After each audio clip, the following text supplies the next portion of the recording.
只要一种淀粉就能炸出又香又脆的小酥肉，它就是红薯淀粉。可是很多人都用不好，关键在于水和淀粉的比例。大家好，我是大叔阿斗，今天分享焦香酥脆的小酥肉的做法。加入了现做的椒盐粉，那香味口感简直翻倍。盘中加入花椒6克、青花椒4克、小茴香4克、陈皮1克。先把陈皮单独浸泡15分钟，把它泡软。花椒、麻椒、小茴香先快速的清洗一遍，清洗干净后倒出沾水，重新加入温水浸泡5分钟，去除一些异味和苦涩味。5分钟后倒出来沥水备用。接下来我们把泡好的陈皮放在案板上，用刀剔除背后的白膜，这些白膜会有苦涩味，去除干净后和花椒它们放在一起，沥干多余的水分。下一步，准备一口干净的锅，把沥干水分的香料全部倒入锅里面，先开中火煸炒，炒干它们表面的水分，炒干后再调成小火继续煸炒，把它们从内部炒干，然后再进一步把它们炒酥，一直炒到香味浓郁，同时煸炒时能够听到沙沙的声音，就说明差不多了。拿起一颗花椒，用手轻轻一碾，能够轻松碾碎，就可以关火，让它们自然冷却。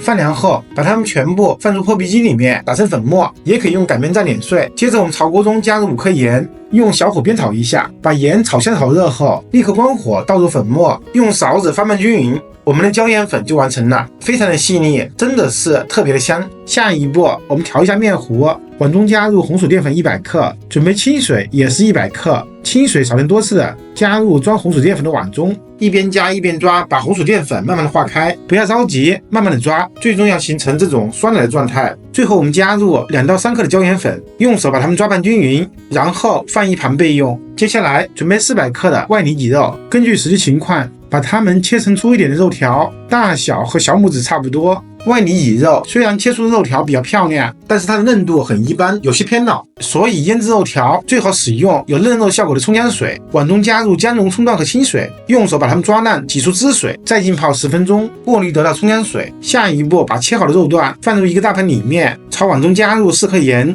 再加入1克胡椒粉，先加入2勺量的葱姜水，用手不断的抓，把它们抓匀，让肉条把葱姜水吸收进去。抓匀后，再根据肉的实际情况补充个1到2勺的葱姜水，再一次用手抓匀即可，把它们放一旁腌制个15分钟。15分钟后，再把面糊均匀的倒入腌肉的盘中。特别说明的是，任何淀粉放了一段时间都容易沉淀，加进去之前一定要重新抓一次，接着用手把肉条和面糊抓匀即可。下一步，起锅烧油，油一定要多一点。先开大火，把油温升到165度。下面介绍筷子测温法，朝油中插入一只筷子，这根筷子必须无水无油，而且是竹筷子或者木筷子。等筷子周围出现很多密集小泡，这个时候拿筷子的手距离油面10公分，当感觉到比较烫手，不能坚持下去的时候，就说明油温差不多了。我们立刻把火调到最小，把包裹面糊的里脊肉条一个接一个的放进去，每次放的地方尽量错开一下，可以避免它们彼此之间发生粘连。一次不要炸太多，我们分2次炸完，全部下锅后，我们立刻调成最大火，就这样炸4到6分钟。一般而言，全部飘起来就差不多熟了，再炸1分钟左右时间即可。炸到两面金黄焦脆，就用筷子把它们一个接一个的夹出来，然后沥油备用。接着我们用漏勺把锅中的残渣捞干净，还是同样的油温，同样的方法，把剩下的小酥肉全部炸完。